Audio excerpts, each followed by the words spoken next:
శాలరీలో తగ్గుదల, ఉద్యోగాల్లో కోతలు, కానరాని ఇంక్రిమెంట్లు. ఓవైపు దేశంలో ఇలాంటి వార్తలు తరచూ వినిపిస్తుంటాయి. మరోవైపు ఇందుకు భిన్నమైన ఆర్థిక ముఖచిత్రం ఆవిష్కృతమవుతోంది. దేశంలో విలాసవంతమైన లగ్జరీ కార్లకు డిమాండ్లు అంతకంతకు పెరుగుతూ మార్కెట్ వర్గాలను కూడా సర్ప్రైజ్ చేస్తున్నాయి. ఇందుకు తాజా ఉదాహరణగా మేబ్యాక్ కార్ల అమ్మకాలు నిలుస్తున్నాయి. వారానికి 10కి తగ్గకుండా ఇంతటి లగ్జరీ కార్లను కొనడం విశేషమని చెప్పాలి.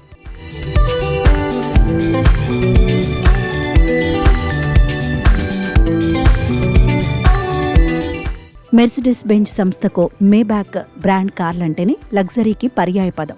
ఈ కార్లను ఒకప్పుడు రాజవంశీయులు మాత్రమే కొనుగోలు చేసేవారు. ప్రస్తుతం భారత్లో ఈ కారు ప్రారంభ ధర 3 కోట్లు. అయినా కానీ కార్ లవర్స్ మాత్రం వెనక్కు తగ్గట్లేదు. గతేడాది సంస్థ వారానికి సగటు 10 మేబ్యాక్ కార్ల చొప్పున అమ్మింది.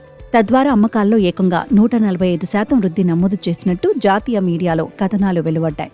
2024లో మొత్తం 21,800 కార్లను విక్రయించగా భారత్లో 500 పైచిలుకు మేబ్యాక్ కార్లను జనాలు కొనుగోలు చేశారు. భవిష్యత్తులో కూడా ఈ డిమాండ్ కొనసాగుతుందని సంస్థ భావిస్తోంది.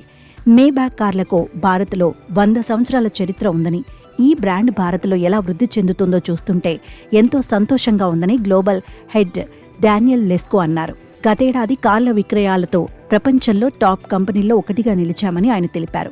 యువతే ఈ కార్లను ఎక్కువగా కొనుగోలు చేస్తున్నారని, వీటిని సొంతం చేసుకుంటున్న వారి సగటు వయసు 38 ఏళ్లేనని అన్నారు. యువతలో తమ బ్రాండ్పై మక్కువ పెరుగుతోందని చెప్పారు.